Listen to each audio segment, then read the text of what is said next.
If you're into classic horror games like Resident Evil and Silent Hill, you might have heard about a little game called Crow Country.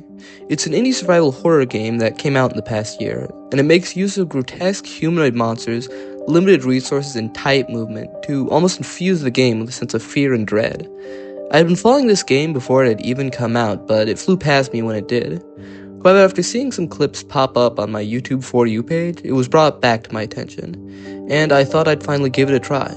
So sit back and enjoy part 1 of my Crow Country playthrough.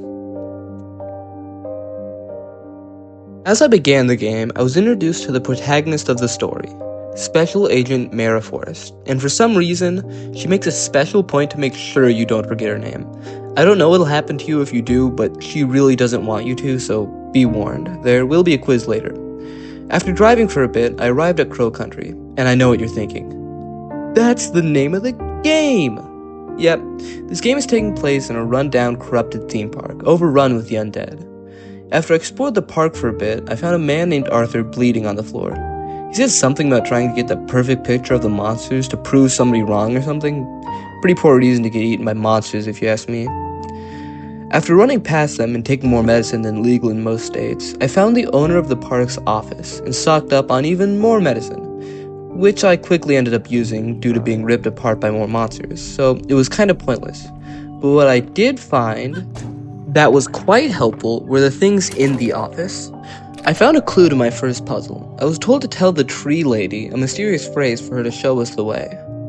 After I found my way to the office, I encountered another one of the monsters, and I decided to stand my ground this time and fight.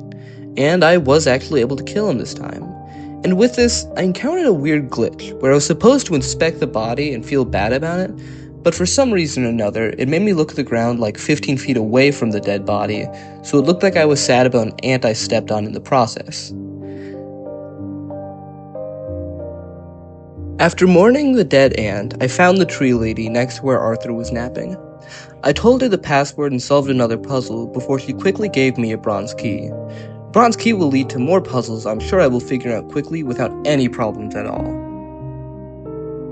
Now I decided it would be a good time to stock up on supplies and medicine. By this point, I had had so many close calls with death, I was beginning to feel like I had celebrity levels of plot armor. I also realized something important. These monsters are walkers, not runners. So unless I get trapped, swarmed, or start running as well as Peter Griffin walks downstairs, I should be fine for now.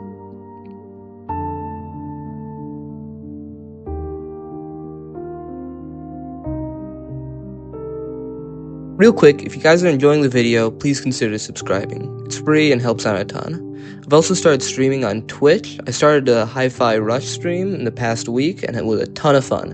If you guys want to follow me, the link's in the description.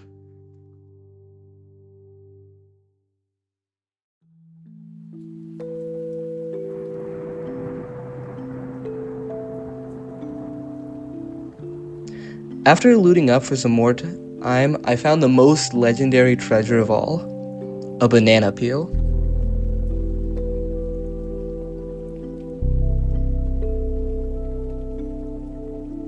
Something I've been noticing about this game recently is that there's a lot of just kinda aimlessly walking around, and it reminds me a lot of Hollow Knight.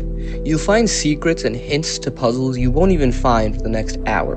When you do find it, you're like, oh my goodness, I found this earlier, and it's really cool. I've been liking it a lot. It all adds to the horror part of it.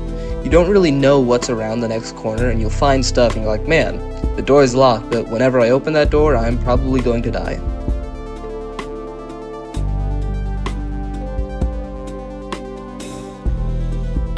This is the point in the game when they start bringing out new monsters that are faster and stronger and harder to kill. This one is the first one I found, and it genuinely scared me. When I found it, my heart rate went so high, if a vampire sucked my blood, it would probably have the same effects as a Red Bull on them. For reference though, I barely ever play horror games. The only horror games I've played is Bendy and Five Nights at Freddy's.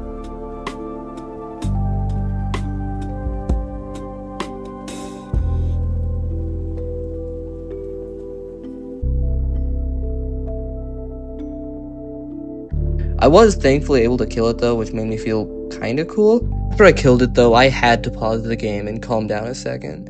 And After this point in the game, the tension only goes up.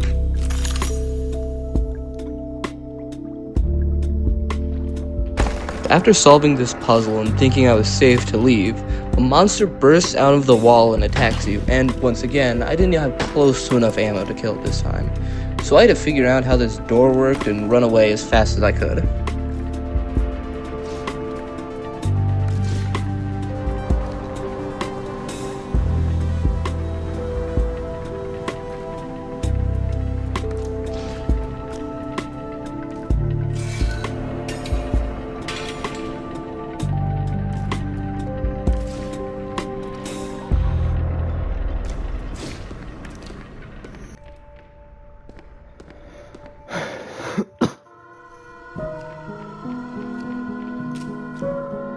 I was so annoyed by this monster, after I wandered around more and found more ammo, I returned to this room only to kill this monster for no other reason, which I did do effectively.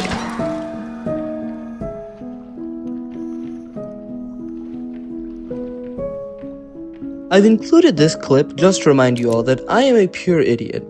I was so tense at this point that I walked into this room and my heart rate skyrocketed by a random janitor just standing there. After wandering some more, I found myself in an underwater-themed part of the park, and after spending far too long on a very simple math puzzle, I was able to unlock the shotgun. Walking out of the room, I was assaulted by a huge monster who began to take all of my shotgun ammo before I was finally able to finish him off with some of my pistol ammo.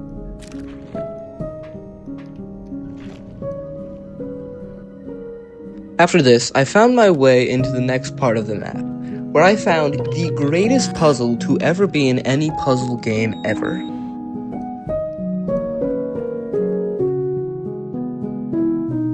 And this is where it all went wrong. I had plenty of ammo, plenty of supplies, but I still let myself die, setting me back very far.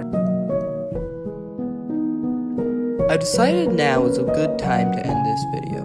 But first, the quiz. I told you it was coming. Do you remember what the name of the protagonist of this game is?